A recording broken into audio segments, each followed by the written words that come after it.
This letter is about tzedakah and about the transcendent quality and nature of it. The Alter Rebbe begins with a verse from Isaiah, Yeshayahu, that says, "V'yilbish tzedakah kisiryon keveya Yeshua b'reishe," and he garbed himself with tzedakah, charity, as with a coat of mail and a helmet of salvation upon his head.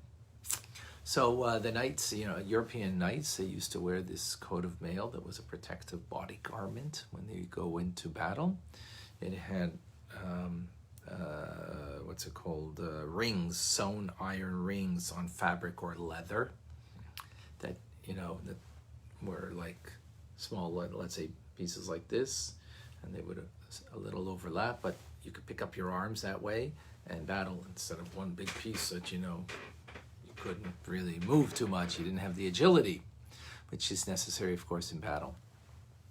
So this is what the phrase is saying, and on this, this verse in Isaiah, our sages in the Talmud say that just as a chain of mail, right, this coat, this protective coat used by warriors in battle, has individual scales that add up to a large coat of mail, right?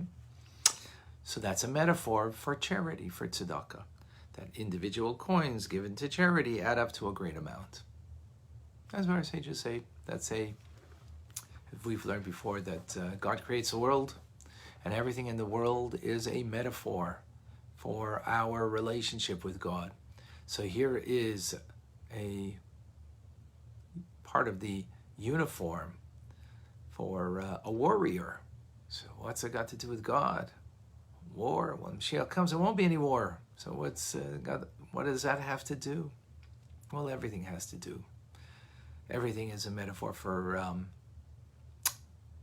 God, for godliness, for our connection and relationship to God. So our sages then therefore look at this verse and understand it in a metaphorical sense, that there are many chinks, rungs, iron rungs that make up this whole coat, that add up to a lot. So likewise, tzedakah. Many coins add up to a large amount. So the Alter Rebbe explains this in a very profound manner, this teachings of the sages in the Talmud. And it's not just a simple statement, because the simple statement itself is, quite understood. Obviously, the more coins you give to charity, the more it adds up to a large amount. What did you say exactly? So obviously the metaphor over here is necessary for us to understand.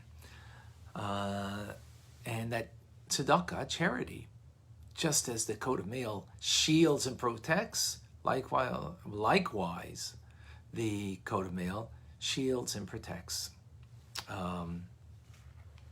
against the arrow that should enter into the body in the warrior. And what does that mean over here for charity? Of course, we need to understand two things that we have over here. The element that each chink in the coat of mail, right? What does that mean? Of course, it means charity, but how do we understand that? And also the fact that there's gaps in the coat, because that gives you the flexibility of movement. There's gaps there. What do those gaps mean? And that gives you an opportunity to open up a gap, and because you need the flexibility, but at the same time it can close it. What does that got to do with charity? So the Alter Rebbe begins to explain. Charity is greater than all the commandments. It's greater than all the commandments. It produces a garment for the soul. We're studying Torah now. Studying Torah produces primarily food for the soul, right? We study Torah, just like food gives us vitality, studying Torah gives us spiritual vitality. Be able to have the vision of God in our heads, the wisdom of God in our heads. It becomes internalized. It becomes a part of us. God's vision becomes our vision, right? Because we're learning His Torah. Mitzvahs in general and tzedakah is specifically produce a garment for the soul.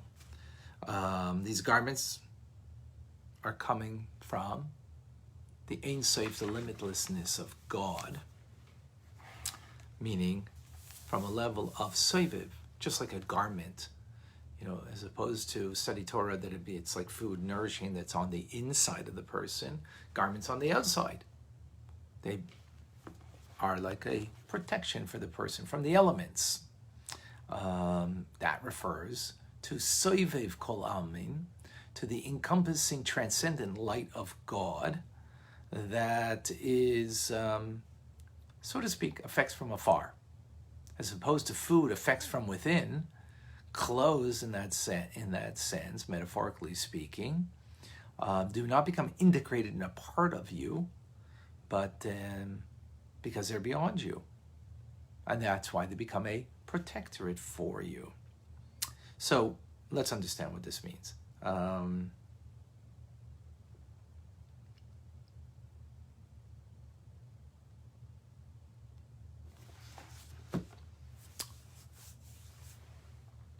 In creation of the world, everything comes from the Ein Sof, from limitlessness of God, the infinite of God. But and that's the light, or the soul, that now is introduced into the world, to the body of the world, or to make a body of the world. And in order to do that, there needs to be a body of the divine. There's the soul of the divine, which is the infinite light. Then there is the body of the divine, which is a finite light. That finite light is the 10 divine attributes. 3 intellectual, Chachma, Bina, B'das, Chabad, wisdom, understanding, and knowledge. And then the emotional, Chesed, Gvura, and so on. Kindness and power and severity and so on, as so on. What does this mean? It means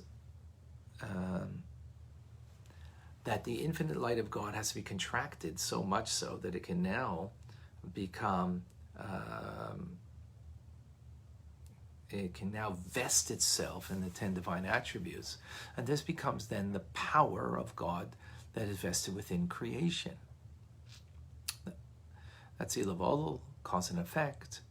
There's a great contraction on the divine light that is now indwelling in this world. So everything in this world is created by the light of God. This pencil, everything in this physical world is an infinite light that is contracted upon to such a degree that it is so minute, coming from the 10 divine attributes, that vests itself in all of creation in order to create. Where do we have the infinite of God that is in this world?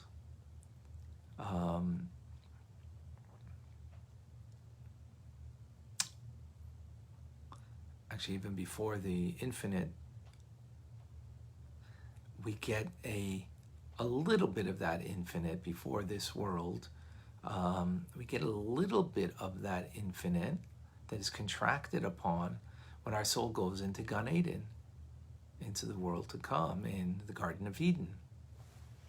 There we get a ray of light that our soul experiences.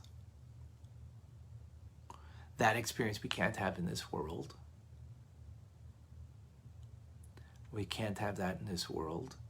There's no reward for mitzvahs in this world. The reward meaning the experience of God. The experience of God will be, well, Mashiach will come, but not now in this world, in this time period. But after this time period in the Garden of Eden, when our soul leaves this world, so then we have a ray of experience of that which we have produced in this world, in the Garden of Eden, Gan Eden. But that will be a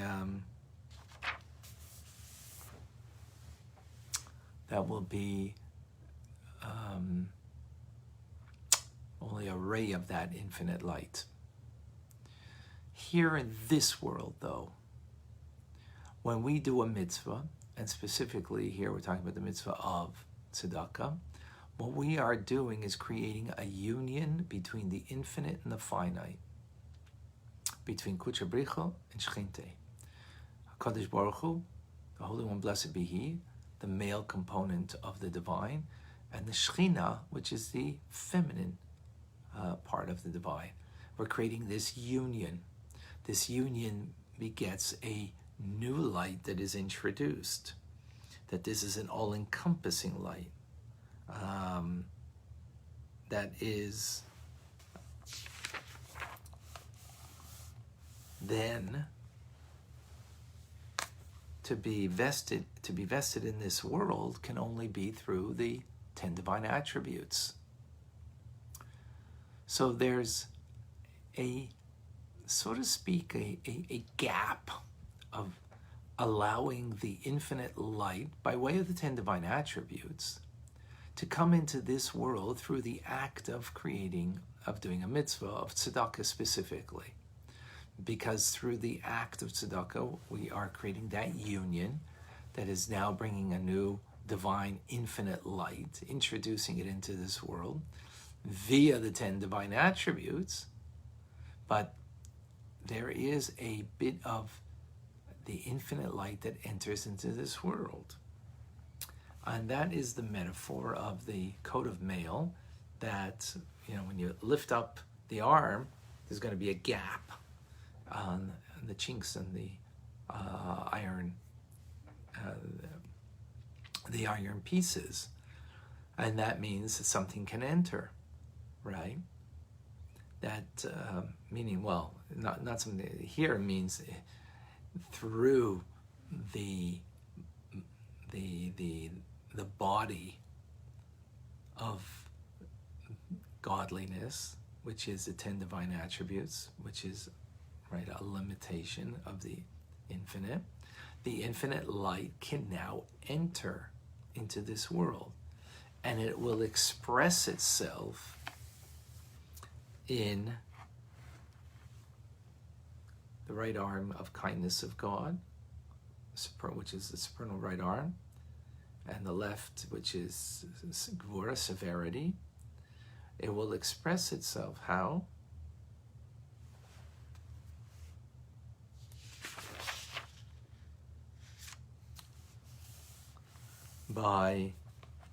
Through the act of tzedakah, that we're bringing an infinite light into this world through that gap of divine kindness, which is longevity, living a long life in this world.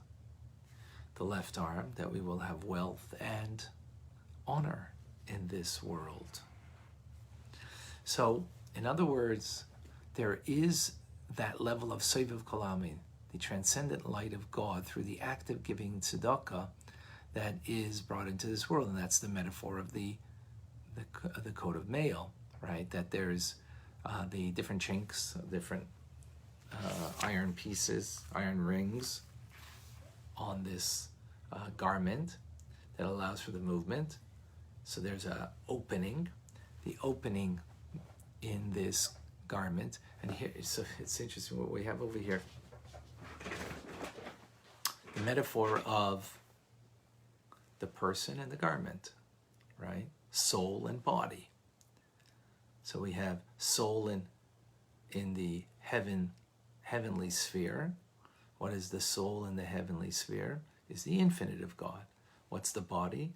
The 10 divine attributes that are the finite. What is in the metaphor over here?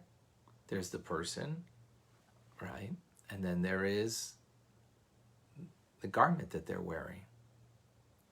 So there's the person, excuse me, and then there's the mitzvah of tzedakah that they're doing, which is their garment that they are creating. That garment, the coat of mail, has gaps to it, meaning that the garment of the mitzvah of tzedakah has a gap to it that is allowing to enter something that is not of the garment. That's greater than the garment. Sovev, the infinite transcendent light of God. How will that infinite light of God express itself in this world today? It will express itself in longevity of life, in honor and wealth, through doing the mitzvah of tzedakah. That's the metaphor. Now, the fact that there's a gap now that's been open and exposed, allowing an infinite light to come in, sovev, well, just like in the metaphor, that gap can now allow an arrow to penetrate into the person and do harm. So, the Alter Rebbe explains that that gap needs to be closed. And in order to prevent, in the metaphor, that from a sovev, because sovev is an encompassing light, encompassing means it can encompass not just bringing goodness to the person, but can bring evil forces too, because encompassing means it's encompassing not just the good light, so to speak, and holiness, but the forces of evil will also draw from the same place. Therefore, the metaphor is that no, the gap will be closed, and that the possibility of negative forces having from this transcendent light of klipa, of negativity, will not happen, and there will not be harm. The person will be shielded as a result. And this is the idea then of what we said, that giving a lot of charity adds up to a lot. Cheshbon gadol, to a great amount, actually. Great amount. So the word gadol refers to who is gadol, who's great? God. It refers to the name of God, Shem Havaya, the tetragrammaton name of God, which is without limit, without restriction, meaning that what you are connecting to is the, without restriction, without limitation, sovev kol almin, the infinite light of God that is coming through the gaps. You're connecting, and that's what it means, cheshbon gadol, to a great accounting. Cheshbon means an accounting, or it means an amount, but here it means a great accounting. So what's accounted to you is the greatness of God, meaning the infinite light of God will be access to you through this act of being charitable, that there will be, through the gaps of the coat of mail, introduced into your world and life, something that is transcendent. What's transcendent over here? Because there aren't rewards for mitzvahs in this world, but yet there is something that is rewarding through this act of the mitzvah of tzedakah. I hope I explained that as a very deep esoteric idea. Any questions?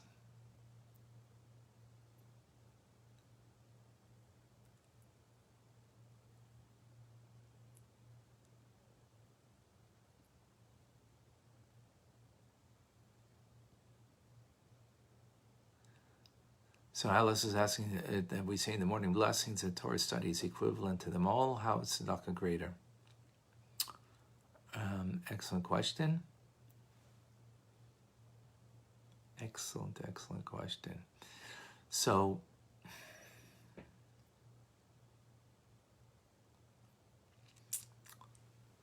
What's greater, Torah study or doing mitzvahs?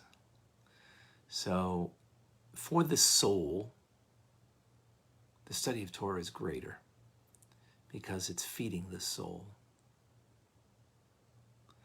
For the purpose of what we were brought into a physical world, mitzvahs are greater because through the act of a mitzvah, we transform our animal soul and the physical world that we engage our body and animal soul in the mitzvah. You don't engage your body in the mitzvah of Torah study because there's no mitzvah in the body. There's a mitzvah of understanding, which is a soulful thing. But in putting on tefillin, giving tzedakah, those are physical things that engage the physical body and the animal soul that gives vitality to the body. So therefore, you're transforming that element in your being and the physical world that you engage in doing a mitzvah.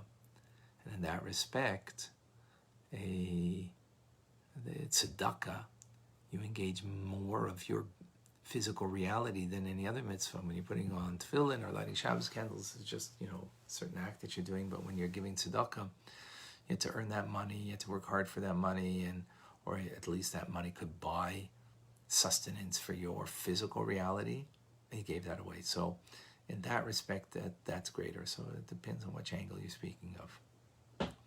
All right, folks. Excellent question. Thank you, Alice. Sharing is caring. Please share the Alter Rebbe's teachings with others. I'm Rabbi Ronnie Fine, coming to you from my home in Montreal, Canada. It's a privilege and a pleasure to share with you the Tanya. Have a wonderful day.